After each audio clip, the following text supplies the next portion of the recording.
Hi everyone, I'm going to walk you through the steps to make your topography project, and what you're going to need to start is your background paper. So this is the cardstock that you got in class. So you've got a 9x12 sheet of cardstock. You're going to need scissors, you're going to need a pencil, and quite possibly an eraser. And then you're also going to need your selection of paper that you got from class. So to get started, we're going to first set aside this paper because I know this is going to be the base. Our first layer will get glued directly onto our base. So in this example, you can see the first layer is the turquoise. So we're going to start with the very bottom and first layer. So on my example for you, I'm going to make blue my first layer, and since the blue is the same size as the white, and it's just going to cover up the white, I actually, like I mentioned, I can pull aside the white. I don't need that right now. Don't lose it, don't wrinkle it, just set it aside. So what you want to do now, since we're thinking in terms of topography and we're thinking very organic shapes, nothing geometric. And so we want curved lines, nothing straight. I'm going to stick close to the outside of my blue paper and create some undulating curves back and forth, okay? I know it's hard to see on camera, but I have done that in pencil. Now I want to point out some different options for you. If you are a very good cutter, you can think about having more undulating curves in and out. This person started much smaller and had a much more difficult time creating these layers because he started so small. So the blue is his first layer. So you want to keep this much wider. But he was a very good cutter, so he had no problems cutting this out. If you're in an intermediate cutting skills with the scissors, then you'll have more undulating curves in and out, okay? This takes a little bit less work than this type of cut. And then if you really don't trust your cutting skills at all, this example, you can see they have flattened out their curves. And so there are not as many curves in and out. So let's get back to the example here. So our next step is to take what we have drawn and then cut it out.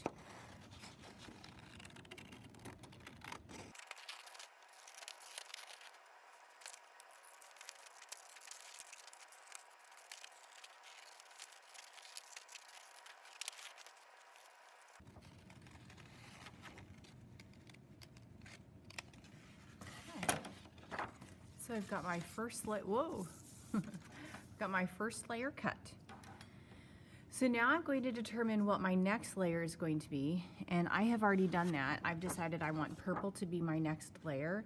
So what I'm actually going to do is take my blue and put it on top of my purple. Even though eventually my purple will be on top of my blue, I'm going to start the other way around. So I'll start here. I'm going to take my pencil and carefully trace around the blue.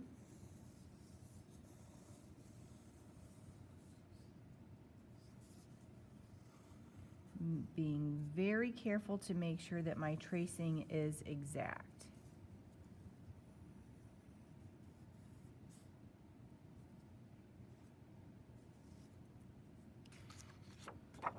All right, I'm going to move that, and I know that's very difficult for you to see the lines, but it is there. My next step is going to be to take my pencil and to go around the inside of what I just drew, or what I just traced, and I'm gently going to follow the outline of what I traced. Oops, and what I traced over here I can't even see, so I'm going to put this back on, line it up exactly, and make sure I've got everything on there. Much better. Okay.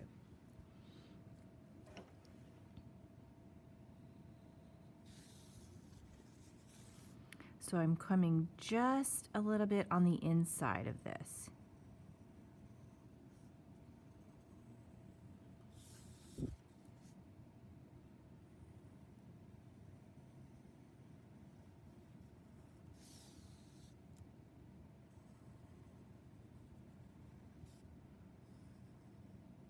want to keep that border or the gap relatively consistent.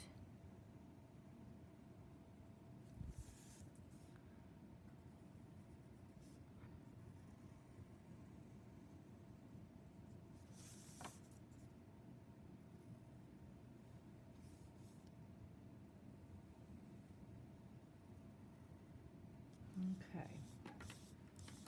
Once I have gotten that far, we're going to cut this out. We're cutting on the line you just drew, not on the line that you originally traced.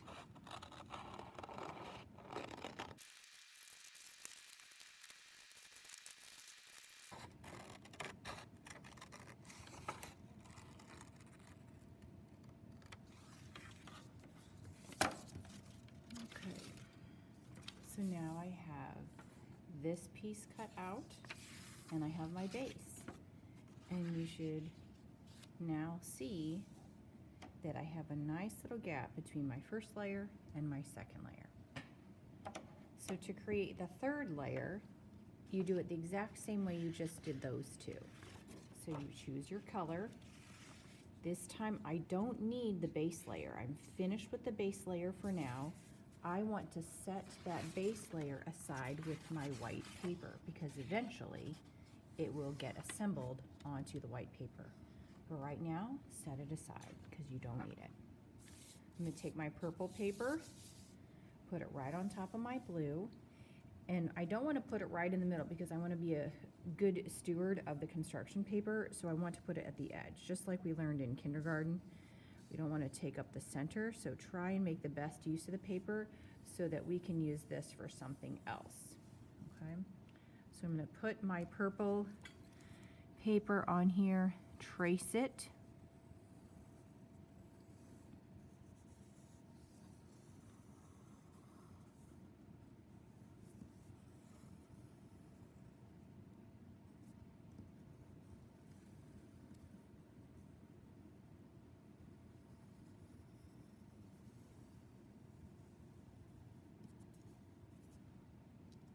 Once it's traced,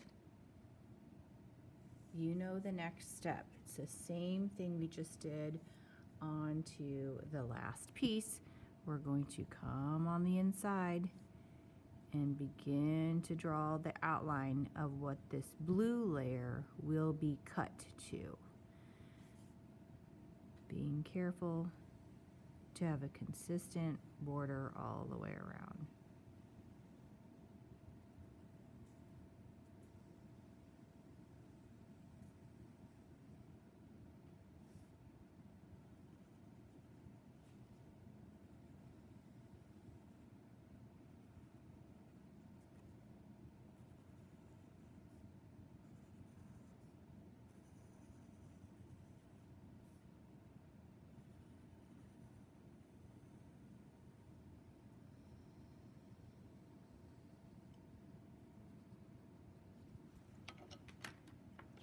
And then we cut on the inside border.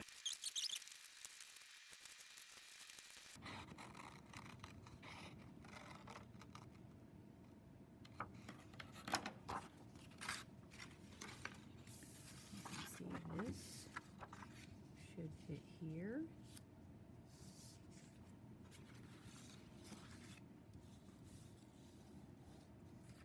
And it should all fit. Okay. And just keep going.